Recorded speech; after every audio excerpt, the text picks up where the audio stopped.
I never believed in ghost stories, urban legends, or the old horror tales whispered about London's foggy streets. But now, when I close my eyes, I see them. And I need you to hear this, because maybe if I say it out loud, it'll stop haunting me. It started on a cold, damp night. The kind of night where the air sticks to your skin and the fog seems to swallow entire streets whole. I had missed the last train, and instead of waiting for a taxi, I decided to walk. From Westminster Bridge, Big Ben towered above me, its golden clock face glowing faintly through the mist. There was something comforting about its presence, but also something unsettling, as if it was watching me, keeping time for something I didn't yet understand. The streets were unusually empty. No tourists, no chatter, not even the distant hum of traffic, just silence.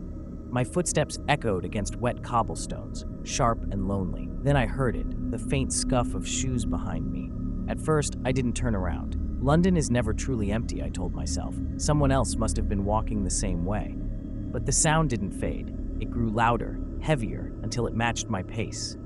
When I stopped, it stopped. I felt the hairs on the back of my neck rise. Slowly, I glanced over my shoulder. Through the fog, figures began to emerge. 5, maybe 6 of them. Men in tattered suits, soaked by the drizzle, their skin pale and gray like waterlogged corpses. Their eyes glowed faintly red, flickering in the mist like dying embers. One of them carried a broken umbrella, dragging it uselessly against the ground. For a moment, I froze. My brain refused to process what I was seeing. They weren't moving fast, just shuffling, but every step they took made the silence heavier, like the air itself was shrinking around me. I told myself to walk away calmly, not to show fear, but something in their faces, no, not faces, masks of hunger, made my chest tighten. Their mouths hung open, teeth jagged and wrong like splintered glass. I quickened my pace. My shoes slapped the wet pavement harder, faster. The sound behind me grew. They weren't shuffling anymore. They were following. Big Ben struck midnight then. The chime ripped through the fog, loud enough to make me flinch.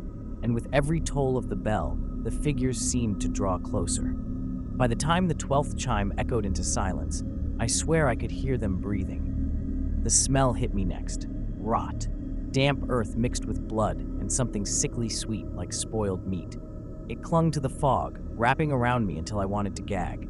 I turned down a narrow street, my heart hammering, and glanced back again. They were still there, closer now, their glowing eyes never blinking, their mouths curling into silent, hungry grins. That's when I realized, whatever they weren't alive, and they weren't going to stop.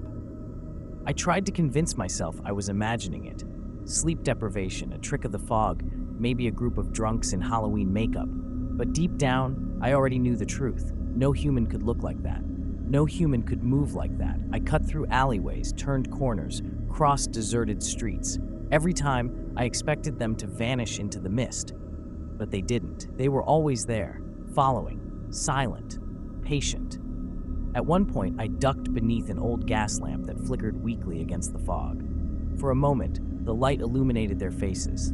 My stomach dropped. Their skin wasn't just pale, it was peeling. Strips of it hung loose, swaying with each step. The glow in their eyes wasn't reflection, it was fire, a hunger burning from the inside out. I pressed my back against the cold stone wall, trying to slow my breathing. That's when I heard it. Not footsteps this time. A whisper, low and guttural, slipping through the fog like smoke. It wasn't English. It wasn't any language I recognized. It was more like a chant, broken syllables rasped from rotting throats. The sound grew louder, more voices. I realized then there were more than 6. Shadows moved at the far end of the street, dozens of them, maybe more, all with those burning eyes. I forced myself to move. My legs shook, heavy as if the cobblestones themselves were pulling me down. My mind screamed at me to run, but my body staggered, half drunk on fear. I cut left into an older part of the city. Narrow streets, Victorian brick walls looming like tombstones. The air stank worse here, thick with mildew and decay. As I passed a shattered shop window, I caught my reflection. My face was pale, drenched in sweat, eyes wide with terror. And behind me, 2 of them, close enough that I could see the jagged rows of teeth snapping in the dark. I sprinted. My lungs burned. My heart thundered so hard I thought it might tear out of my chest. I could hear them now. Not whispers, but snarls. The wet slap of bare feet on stone, nails scraping against walls as they clawed their way toward me. I turned a corner too fast and stumbled, hitting the ground hard. My hands tore against the pavement, skin peeling. I scrambled up, and for a split second, I felt their breath on my neck, cold, damp, like the exhale of a grave. Somehow, I pushed forward, down another street, until I burst into a small square.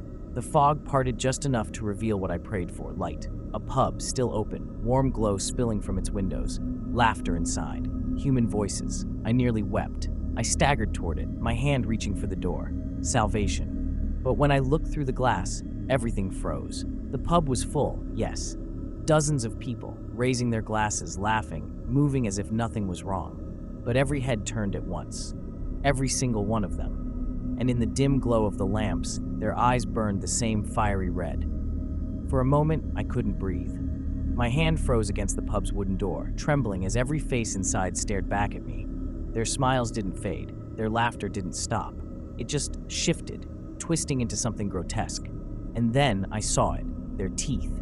Sharp, cracked, jagged, the same as the things outside. I stumbled back, nearly tripping on the cobblestones.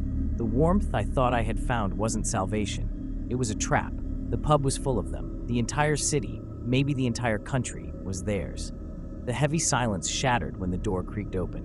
One of them stepped out, a woman in a floral dress, her face pale, eyes burning like embers.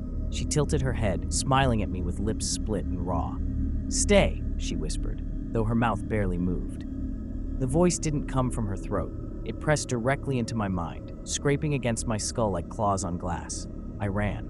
I don't know how long. My body moved on instinct alone, cutting through streets that twisted into one another like a maze. The clock tower loomed above, no matter where I turned, its face glowing, hands frozen at midnight. The tolling of the bell echoed endlessly in my ears, though the clock never moved. I wanted to believe there was an exit, that if I just kept running, I would find a train station, a taxi, something. But the deeper I went, the more the city seemed to fold in on itself. Streets I had already crossed appeared again. Buildings repeated, and always, they were there. Behind me, beside me, sometimes ahead, waiting in the mist. The smell of rot never left.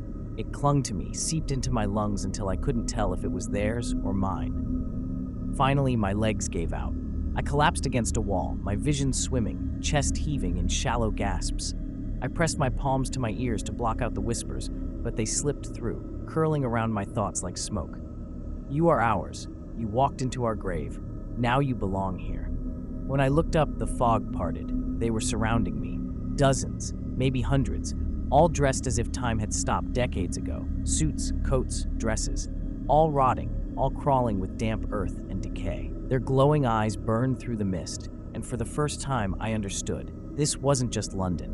It was something older, something buried beneath the streets, wearing the city like a mask. The closest one stepped forward, the man with the broken umbrella. He leaned down, his mouth inches from my face. I could see the worms writhing between his teeth. His voice was a hiss, a rasp that shook the air.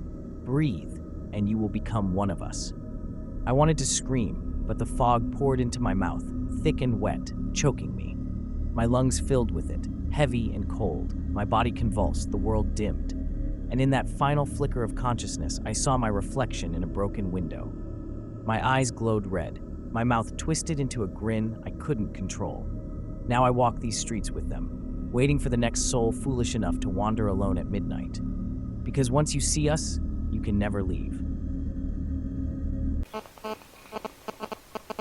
Subscribe to Horror Story Bar.